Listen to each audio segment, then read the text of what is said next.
Sebagai usaha mencungkil kemahiran dan bakat murid orang asli dalam bidang seni, Sekolah Kebangsaan Sungai Rual mengambil inisiatif untuk mengadakan kelas seni di Dewan Orang Ramai Perkampungan Asli Sungai Rual, Jeli, Kelantan. Kelas yang dikenali sebagai kelas seni digital dan non-fungible token NFT Tiger Punks ini turut bergiat aktif secara dalam talian.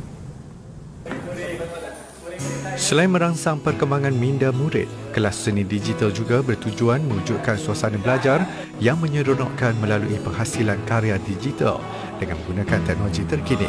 Ia akan diadakan pada setiap hari Isnin dan dalam setiap sesi pihak sekolah turut mengundang artis digital bagi berkongsi ilmu dalam menghasilkan karya digital, pada masa sama memberi galakan serta motivasi kepada murid untuk terus berkarya.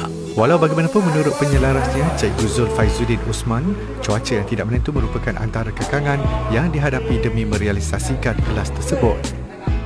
Sebenarnya tidak ada banyak masalah dari segi perjalanan kelas walaupun kami berada di kawasan pedalaman.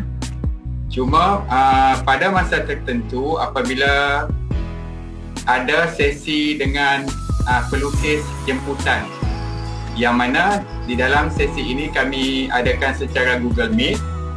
Jadi pada masa tertentu sekiranya cuaca kurang baik, kita akan ada sedikit masalah dari segi talian internet. Tambahnya, keadaan itu memaksa kelas untuk diberhentikan seketika sehingga jaringan internet kembali pulih. Namun, pelibatan murid masih kekal memuaskan dari satu sesi ke sesi seterusnya. Dan setakat ini, kelas itu sudah mempunyai 113 orang murid keseluruhannya. Untuk memastikan sekurang-kurangnya pelajar-pelajar ini dapat hadir ke sekolah seni digital ini, maka yang pertama kami akan buat makluman awal kepada pelajar dan juga ibu bapa.